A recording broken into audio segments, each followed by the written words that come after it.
Powered by the Montana Television Network. Montana This Morning continues on Montana's News Leader. Senator Al Franken apologizes after a woman says he forcibly kissed and groped her. I'm Hannah Doba with what President Trump now has to say about the Democratic senator. And closer to home, Montana's budget gap finally been plugged. Coming up, what both Republicans and Democrats are saying about the emergency budget plan. Good morning and happy Friday, Southwest Montana, 6:30. Missy is off this morning. Matt Elwell has our forecast in just a moment. Our top story, Minnesota Senator Al Franken, a Democrat, is the latest public figure to be accused of sexual misconduct. Senator Franken has apologized for inappropriate behavior and says he'll cooperate with the Senate ethics investigation. Franken is facing stiff criticism following accusations by a Los Angeles radio personality. CBS's Hannah Doba is in New York with more. President Trump is weighing in on the latest high-profile man to be accused of sexual misconduct, Minnesota Democratic Senator and former comedian Al Franken.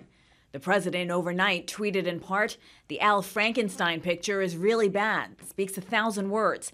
And to think that just last week he was lecturing anyone who would listen about sexual harassment and respect for women. The picture the president is referring to, a photograph that shows Franken before he was a senator, with his hands on the chest of a sleeping woman. That woman, Leanne Tweeden. I was violated. I just felt like, he betrayed my trust. Tweeden, a broadcaster and model, was on her way back from a 2-week USO tour with Franken in 2006 when the photo was taken.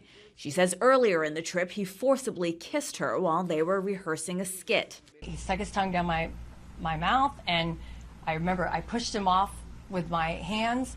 I just remember I almost punched him. Franken released a statement that said, among other things, quote, "There's no excuse. I look at it now and I feel disgusted with myself. It isn't funny. It is completely inappropriate." Both Republicans and Democrats were quick to denounce Franken. They're serious allegations. They need to be investigated. It's just unacceptable behavior. Lawmakers on both sides of the aisle are calling for an ethics committee investigation. Franken says he will fully cooperate. Hannah Doba, CBS News. Now, Tweeden says she was inspired to speak out after hearing Congresswoman Jackie Speier recount being sexually assaulted as a congressional aide. Speier is leading an effort to combat sexual harassment on Capitol Hill. Story we're going to continue to follow, Matt. Meantime, it's 6:32. 27 snowflakes after the original 3. It looks like it's backed off a little bit. It now. has. We're looking out the window. Yeah, we have a window here. I'm not making that up. Yeah. It does look like things are just going to be exactly like that. There'll be a little patches of snow. Things will back off. Then we'll see another patch of snow. That's what we're going to have to deal with. Most of the snow is going to be focused into the mountains of southern Montana. So if you're traveling along area passes, that will be an issue. The wind will be an issue as well. So visibility may be down if you're in a few of those bands of snow. We're not seeing much on radar. We typically don't this time of year with that light snow, just doesn't show up on that low-level radar. Temperatures holding into the 30s. It looks like we'll see little pockets of snow here and there for the valleys. Again, the mountains and mountain passes will pick up most of this. We'll take a look at your forecast for the Cat Grizz weekend coming up in just a few minutes. Thank you, Matt. Now 6:33 on this Friday. It took until 1 o'clock yesterday morning, but lawmakers and Governor Steve Bullock were able to wrap up a special session of the legislature in just 2 days and come up with a plan to fill the state's $227 million budget hole. MTN's chief political reporter Mike Dennison was there when lawmakers adjourned, and he also spoke with Governor Bullock about the results. The state Senate called it a night at 12:36 a.m. Thursday, and the House finished up a half hour later, after voting on the final bills of a budget plan that includes $76 million in spending cuts, $95 million in fund transfers, and a $30 million charge on the State Workers' Compensation Fund's investment portfolio. Shortly after the House adjourned, Speaker Asti Knudsen told reporters that majority Republicans accomplished what they set out to do at the session. The fact is, Governor Bullock called us in here this special session with no plan. So Republicans stepped up with a plan. We got here, we delivered options to the governor to balance his budget, fix this problem he's got, and we did it without raising taxes on hardworking Montanans. The GOP did reject the Democratic governor's proposal to raise the state lodging and rental car taxes to help balance the budget. Yet other than that disagreement, Republicans adopted most of what the governor proposed. Given the fact that I came in and said that I think that we should all probably walk out with a solution that will certainly reduce some of the services that they had already appropriated earlier, but also with transfers and revenue increases. We came pretty close to the mark. The biggest new twist from Republicans was a bill that gives the governor the option to negotiate a new contract with CoreCivic, the operator of the private prison in Shelby, and thereby retrieve up to $32 million in state funds paid to the company in the past decade. Bullock said he's not committed to a new private prison contract, but will certainly look at it if Montana needs that money to forestall damaging cuts. The governor said he'll likely veto a bill passed by Republicans that requires the state to furlough certain workers to save $15 million.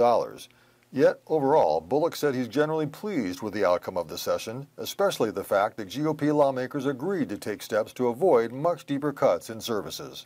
At the end of the day, walking out of a 3-day legislative session, I think Montanans can have some confidence and assurance that where we ended up for the services that they expect, we're a heck of a lot better than where we walked in on Monday, and immeasurably better than where Republican leadership wanted to be just mere 4 or 5 weeks ago.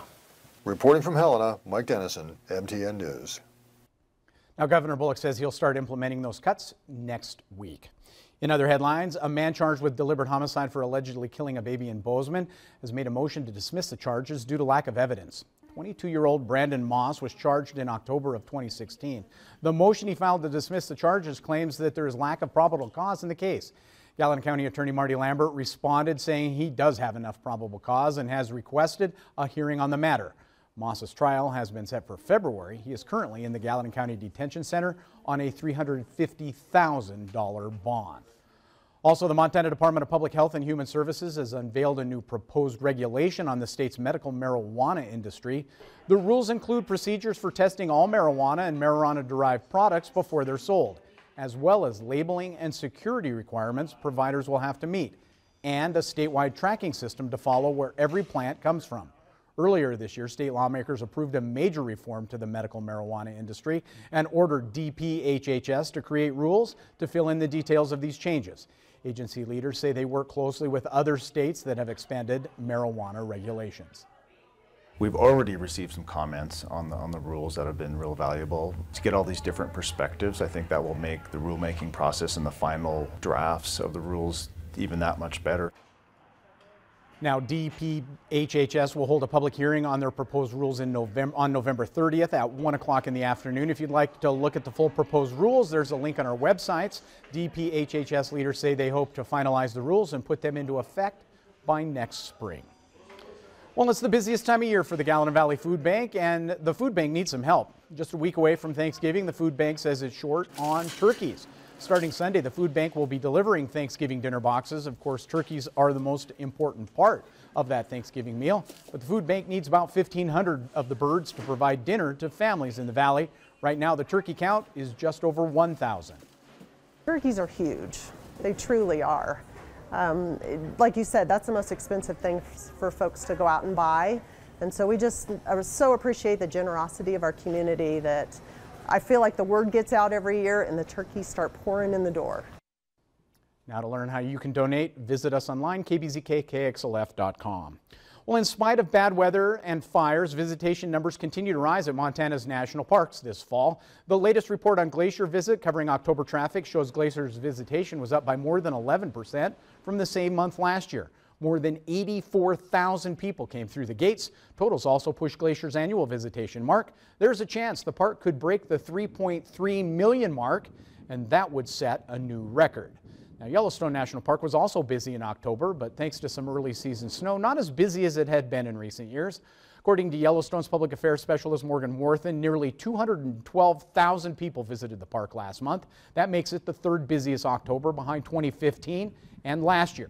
So far in 2017, the park has hosted almost 4.1 million visitors, which is second only to last year's record numbers. According to Worthen, the park has an almost 20% increase in visitation in just the past 5 years.